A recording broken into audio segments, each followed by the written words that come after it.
All right. So we talked about how the Articles of Confederation were like a basketball game. And we said that first, under the Articles of Confederation, Congress couldn't levy taxes, which would be the same as asking the players to pay for their own equipment, their own basketball courts, and to buy their own uniforms. Also, there was no judicial system, which is the equivalent of players having to decide if a foul is a foul and how are they going to fix things. So it would be very, very chaotic. We also said that under the Articles of Confederation, you could not regulate trade. So if a player wanted to trade teams in the middle of a season, they could do that. There's no rules that would stop them. Under the Articles of Confederation, states could basically, there was no way to regulate trade. And so a lot of times it was very complicated and unfair to some states. All right, so this is where we were. So also imagine if there is no referee. You guys talked about it, that it would be very chaotic, no referee to enforce the rules. Well, under the Articles of Confederation, there was no executive. That means there was nobody in charge. It was basically the players or the states coming together to decide how to run things, which imagine that situation is going to be very, very chaotic. So no chief executive, and there's no single leader for the team. Under the Articles of Confederation, also, it was very difficult to amend the document. That means to fix it. All 13 states needed to agree in order to amend the articles. That means if one state disagreed, they could not be changed. So imagine in a basketball game that you have all the team, all the players, and all the coaches. They have to agree on the schedules, on the rules, and on any changes that are going to occur. Impossible. Humans are all, Judy, welcome. Humans are always going to disagree, and one person can stop everything. Now, another part of the Articles of Confederation was they couldn't raise an army. Now you say, well, what's the big deal with that? Well, you need an army to protect the government. And imagine in a basketball game that the coach can only request that players come to practice, but he can't do anything if they don't, and they can't, and if they decide not to come, they decide to come late, there's nothing you can do. You're basically saying like, hey, show up because, hey, we have a team, but it's their choice. Under the Articles of Confederation, Congress did not have the power to raise an army because they couldn't levy taxes. They had no money, and the Congress could only hope that each state would enforce its own laws and provide troops if needed. Finally, interstate trade. Sorry, let me go back to this one because this one's a little bit cannot regulate trade within the states. And then this one is state to state. So imagine that a coach calls up a player whenever they you have this basketball player that's playing great on the Chicago Bulls, and you say, hey, I want to offer you more money. Come right now. And this player switches teams, and there's nothing the other coach can do about it. Congress could not control trade between the states, and this is going to be chaotic, and it's going to produce a lot of issues like different types of money, different types of prices, and nothing's going to be regulated. Under the Articles of Confederation, sovereignty resides in the states. So imagine that under the Articles of Confederation, states controlled their own sovereignty, and Congress could not tell them what to do. It could only ask, like, hey, would you guys mind giving us an army? In the basketball game, that's like the teams are the ones that decided they want to play each other. No one can enforce them to play each other. So from this, you can already get that it's very chaotic. And here's one more: passing laws. That in order to pass laws, you needed 9 out of the 13 states to agree in order to amend. Now, to change the articles, you needed 13 out of 13, but to pass laws, you needed 9 out of 13. That's like in a basketball game, 75% of the players and coaches must agree on every point scored. So you score a point. All right, hey, was that a point scored? And you have to have 75% to agree. It's chaotic, okay? Now, whether this analogy of it's like a basketball game was helpful or not, I hope it was. But what I wanted you guys to get at is basically the articles were very weak.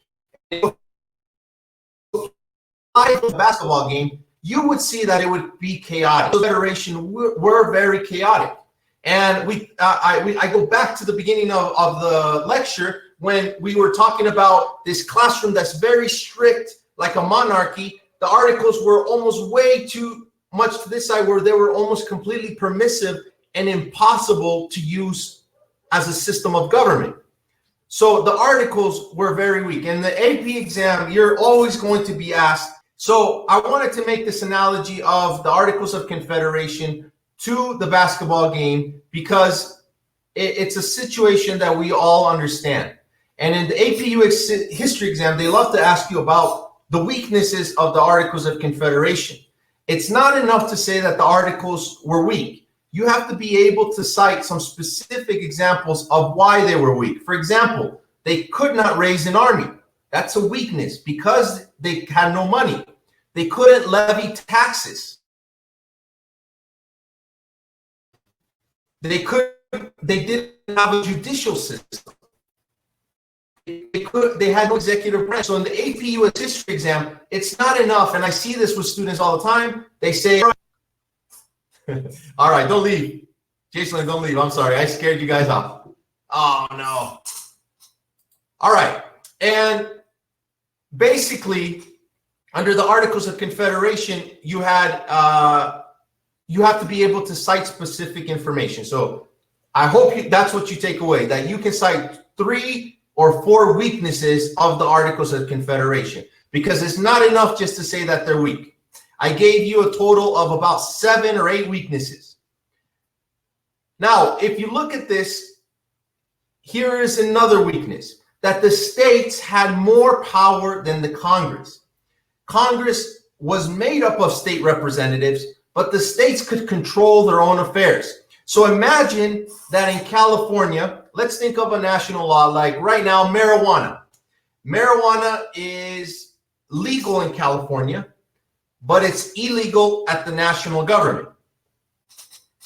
But it's kind of like this confusion issue, like how can it be illegal in the national government but legal in the states, where it's this balance, this delicate balance. And during the Articles of Confederation, the states were basically in charge of Congress. They could basically control what Congress was doing and was going to do. So it was a very weak form of government. So here's some direct quotes. The articles read, and they had different parts, but it said, each state retains its sovereignty, freedom, and independence, and every power, jurisdiction, and right which is not by this confederation expressly delegated. Again, they were designed to be weak because they were afraid of going too far to a monarchy. They wanted to go more to like, let's be relaxed. And so the states ultimately had their freedom. So it was like this confederation of loosely organized states.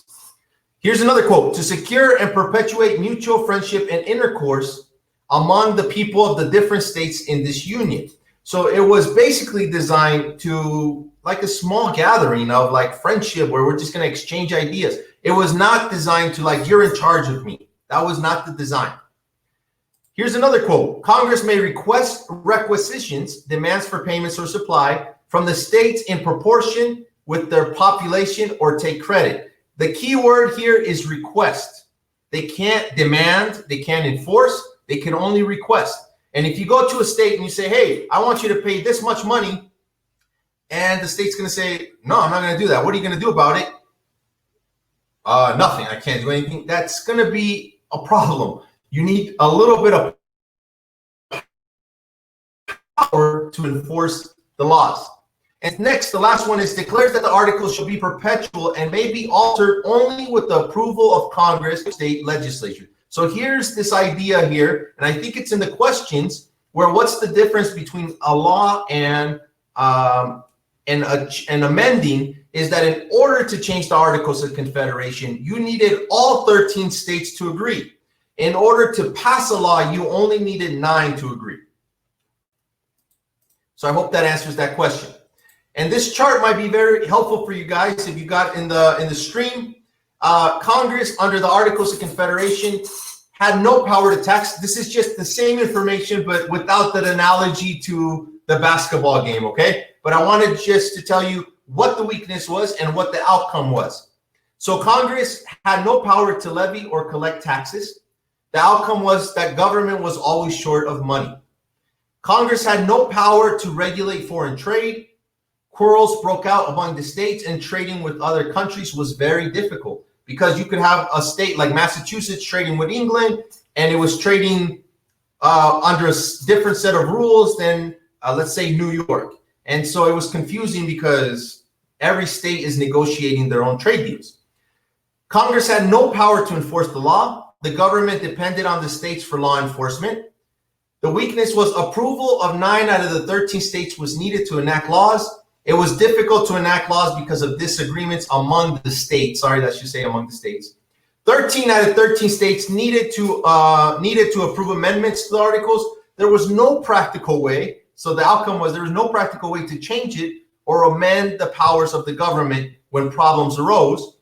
Finally, the government had no executive branch. There was no effective way to coordinate the work of the government. And the last one, there was no national court system. The central government had no way to settle disputes among states. All right. So guys, I've been doing a lot of talking, and I've been doing just kind of fixing this technical difficulties. Give me a thumbs up. How are you guys doing? All right. This chart, I would say, is probably going to be the most useful for you when you're studying the Articles of Confederation. Why? All right, Hannah, thank you so much. Because this is going to have, Jocelyn, welcome back. This is going to have all the weaknesses and all the outcomes. And it's important not, if you say, oh, there was no executive branch, you have to be able to explain why that was important. What problem did that produce? Okay. So here's a picture that you might see on the AP exam. Susan, thank you. Here's a picture taken from the AP exam. Some practice exams that I've seen. And so if you saw this picture, they would say, okay, analyze this picture. Talk about one implication of this picture. Now, in a political picture, every word has a lot of meaning.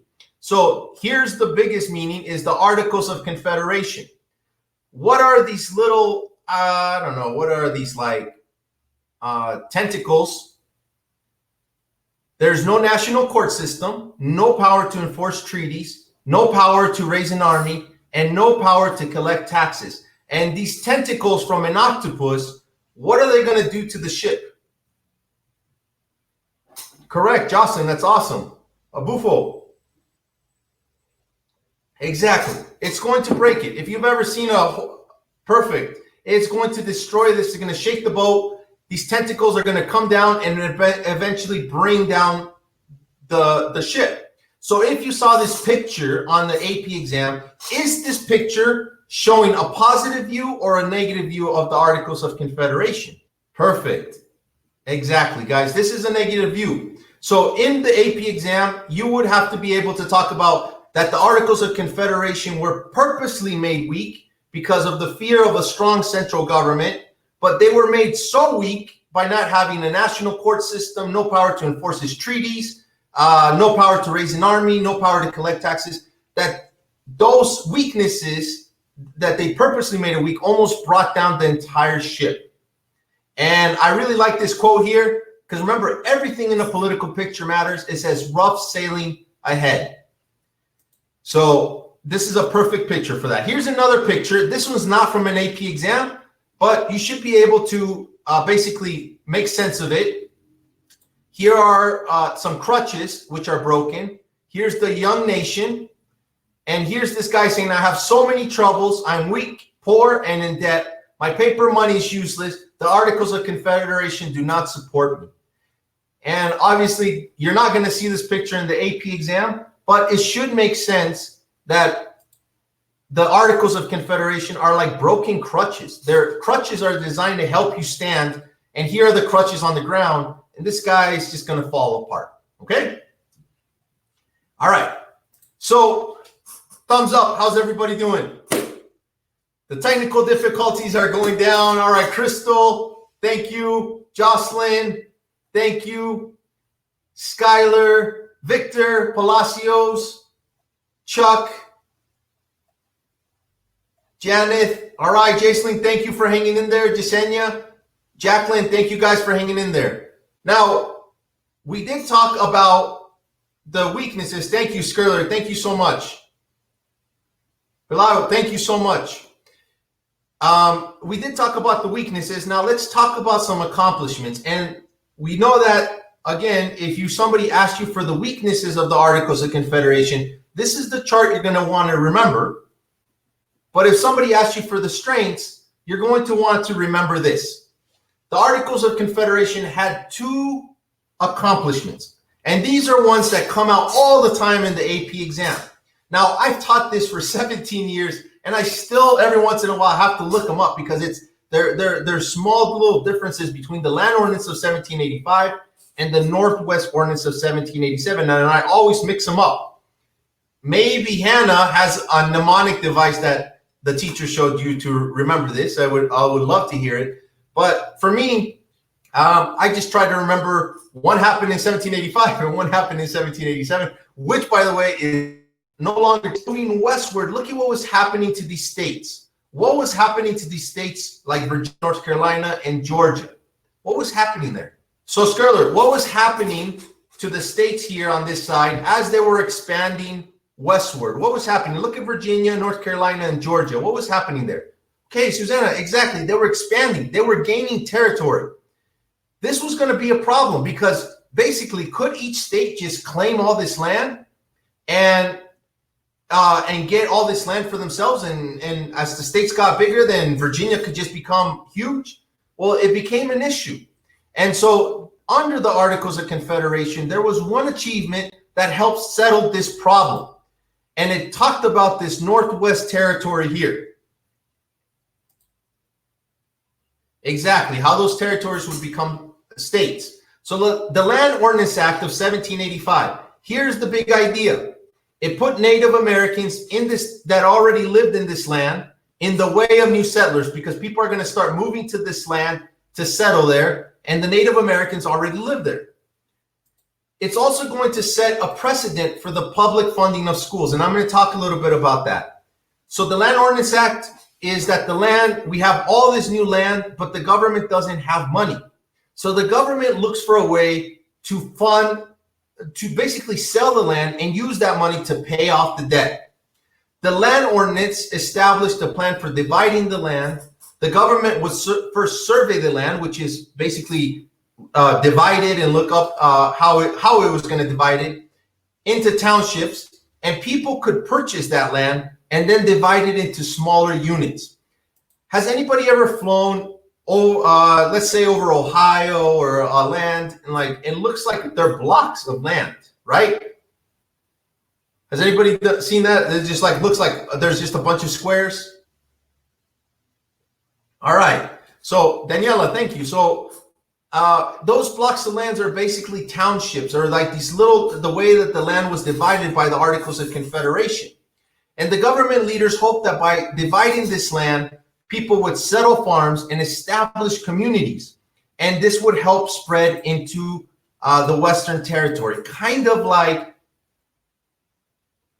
exactly, Jaslyn, they still sell land like that. I'm from Las Vegas, and they sell it like they're in 1 mile bricks, like 1 mile radius. And so basically this land here, the goal is to get white settlers to settle here. And so if they offer the land to sell it, and then apart from that some of that money is going to go to public education, you're going to have white settlers move there. So the Land Ordinance Act is kind of like, and some of you guys might not be there, but this is kind of like a mini, like, let's get people moving here so we can expand the United States. Then the Land Ordinance Act, this is the big idea. It sets a process for new states to join the United States of America. The country will continue to grow. So the Articles of Confederation, one, it divided the land and made sure that it could be sold, and that could bring in money and settlers would move there. The Northwest Ordinance of 1787, it basically ensured that you could add new states. So it wasn't going to stay to just the original 13 colonies. The United States of America could grow. And with every new state that was added, it would be equal in status. And this is the big idea that they love to ask you in the AP exam, that in the Northwest Ordinance of 1787, new states were equal to existing states. So it's not like you're coming in and, hey, you're the new guy, you have to abide by our rules. They do have to abide by the rules, but they're equal. And this is a big deal. Now, in the Northwest Ordinance of 1787, Congress would appoint a territorial governor. When they reached 5,000 residents, white males, the settlers could write a temporary constitution and elect their own government. And when the population reached 60,000 inhabitants, they could apply to become a state. So here's a question. Oh, Hannah, all right, coming in here. I'll check that out in a second. Here's a question. Can we add new states to the United States right now? Okay. Yeah, we still could add new states. Basically, the way you add new states, they would come in. We could have that 51st state. A lot of people say Puerto Rico should be the 51st state. And they would accept the government of the United States, the federal government. They would create their own state constitution, elect the governor, and they would join the United States. Now, would they be inferior? Because they came here so late? I know that's kind of a trick question. Skirler, sorry, I hate that. They shouldn't be. And you're right, they're not going to be inferior. Hawaii and Alaska were the last states to join the Union, but they're equal to Virginia and New York. And one of the biggest things now of the accomplishment of the Articles of Confederation is that in this new territory, right here, they banned slavery. So this is going to be a big deal because this is one of the first times that this issue of slavery comes up. Are we going to have a slave state? Are we going to have new slave states or free states? And this comes up. And it comes up, and the Articles of Confederation says, in the Northwest Territory, slavery is not allowed. If there's slaves there, perfect, you can keep them, but we can't bring any more. All right. And out of that Northwest Territory, we are going to get some states. We're going to get Ohio in 1803, Indiana in 1816, Illinois in 1818, Michigan in 1837, Wisconsin in 1848, and Minnesota here in 1858. So these new states were able to be added to the United States. 5 states, correct. So a question in the AP, and they might not ask you this, but it's good to know that out of the Northwest Territory, we were able to admit 5 new states: Minnesota, Wisconsin, Illinois, Indiana, Michigan, and Ohio. All right, so quick question. What were the 2 accomplishments of the Articles of Confederation? Perfect. Skirler, do you know the dates? The dates are going to be important because they can be confusing.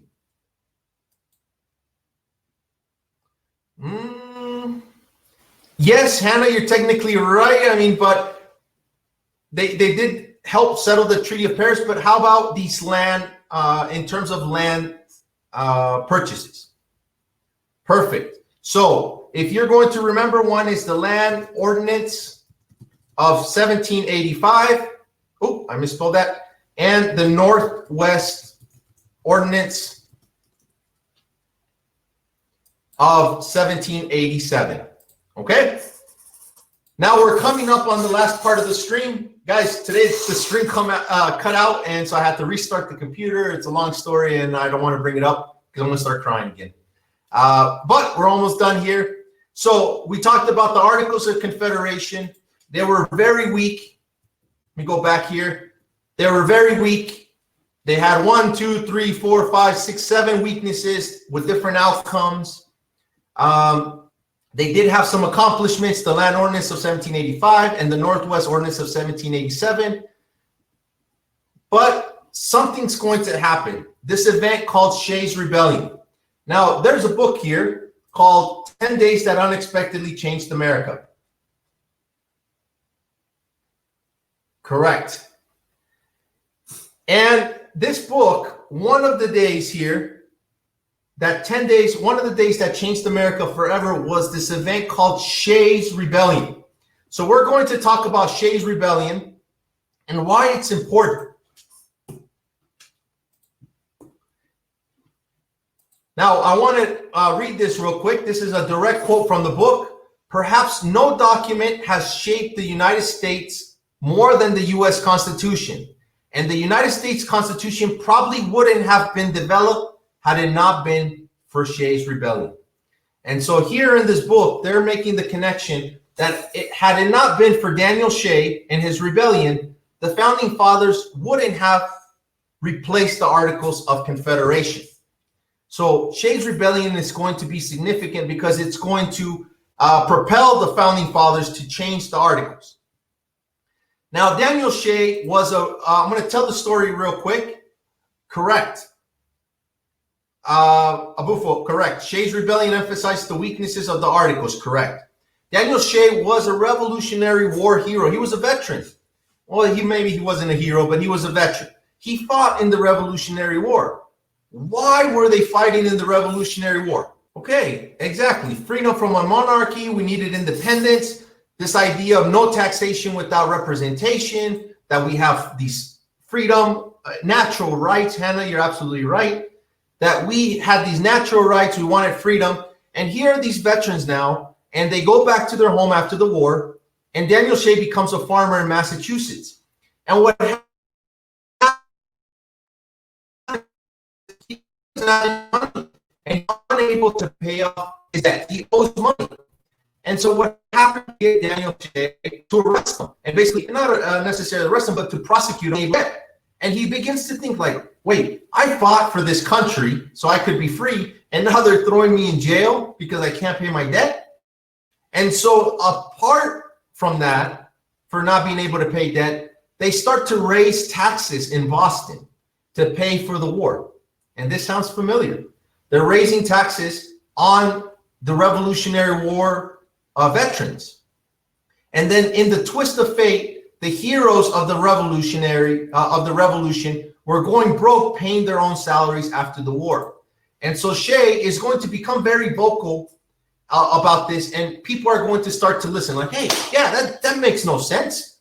Like, what? We just fought this war for freedom, and now they're taking our land, and now they're raising taxes on us. Like, let's keep going. Let's fight again for the revolution. So these soldiers begin to question the purpose of the war. They say, if we fought for freedom, if we fought freedom from tyranny, and we fought for no taxation without representation, why is this happening to us?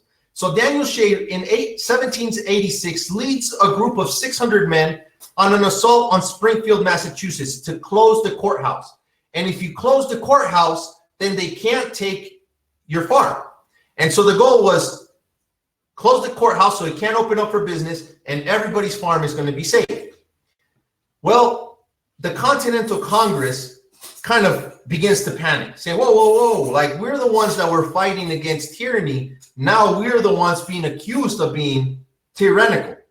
And so this idea begins to scare them a little bit, the Continental Congress. And so they raise an army of 1,200 men to fight against these Revolutionary War heroes or veterans. And they turn back Shay. Shay's men show up. They're trying to get their hold on these weapons, and they come very close. And General Shepard begins to attack with cannons, and they turn back these veterans. But it was averted by this much. I mean, it was really hard for the Continental Congress to raise an army under the Articles of Confederation. So they start to see these articles are an issue. This guy named Shay with 600 men is able to close down a courthouse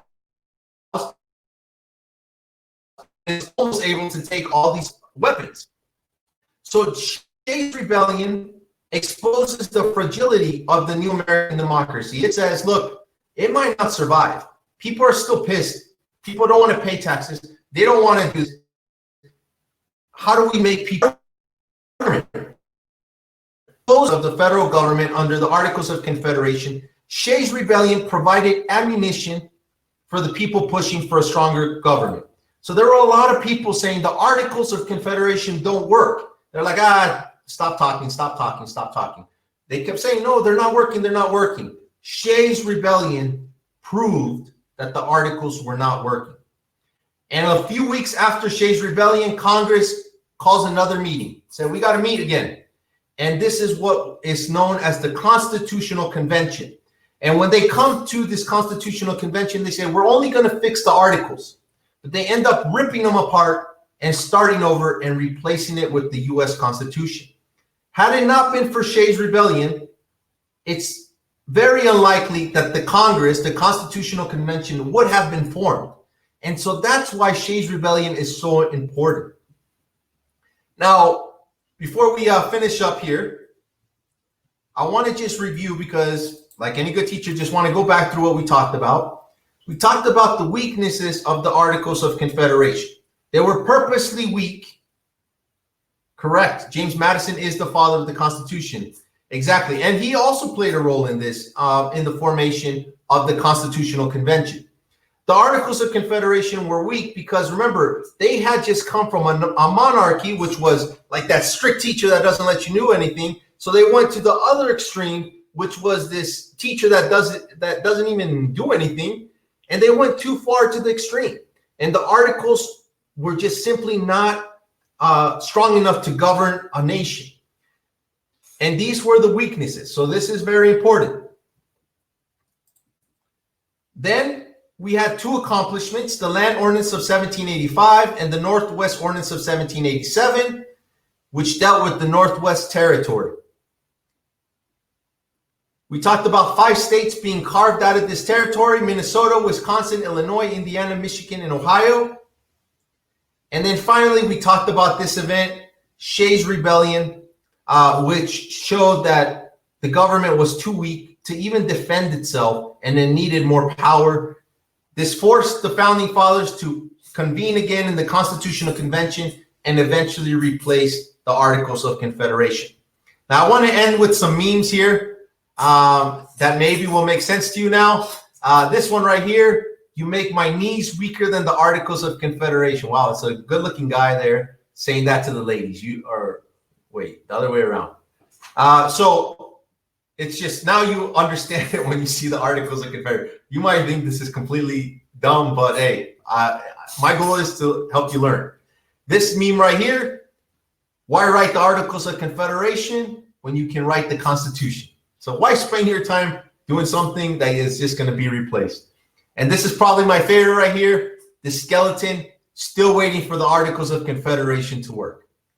And so I want to thank you guys. All right, Jocelyn. Thank you guys. And I want to thank, first of all, I want to thank you guys for hanging in there with me.